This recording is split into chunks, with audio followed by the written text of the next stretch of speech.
राम राम भाई सारियाना, आप सबको पता ही है कि मैं कल शादी में गई थी और सुबह उठने के बाद मैं जाती हूँ बारात वाले घर जहाँ पे लड़की की शादी थी। और वहाँ जाके मैं बनाने लग जाती हूँ दरियास, क्योंकि मुझे बोला था कि दरियास बना, यहाँ पे किसी को आता नहीं था। फिर मैं बनाने लग जाती हूँ दरियास और मेरे हाथ काले नीले पीले कुछ ऐसे हो गए थे, मुझे खुद समझ नहीं आ रहा था।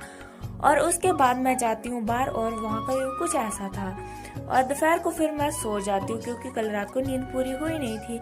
फिर उसके बाद ब्राइड को करना था रेडी, तो रेडी करने लग जाते। फिर ब्राइड को रेडी कर दिया था और तब तक बारात भी आ गई थी, इसलिए ब्राइड चले गई थी।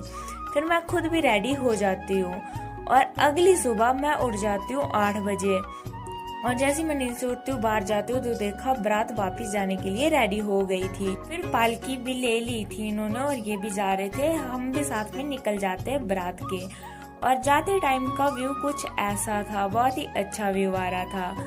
फिर रास्ते में हमें मिल जाते भैया और वो लहंगा चलाने में हमारी हेल्प करते हैं।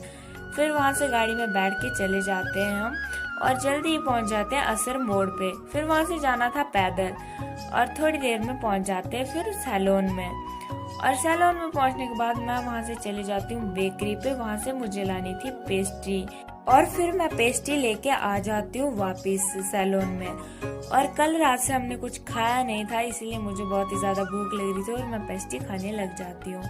पेस्ट्री खाने के बाद मैं चले जाती हूँ हॉस्पिटल, क्योंकि मेरी तबीयत थोड़ी सी खराब लग रही थी। फिर वहाँ से मैं चले जाती हूँ मेडिकल की शॉप पे, यहाँ से दवाइयाँ लेने के बाद मैं आ जाती हूँ वापस। और फिर मैं बैठ जाती हूँ गाड़ी में घर आने के लिए। और उसके बाद फिर गाड़ी से उतरने के बाद मैं आ जाती हूँ घर के लिए और कुछ ही टाइम में मैं घर पहुँच जाती हूँ। आज के लिए इतना ही, मिलते कल के ब्लॉग में। राधे राधे।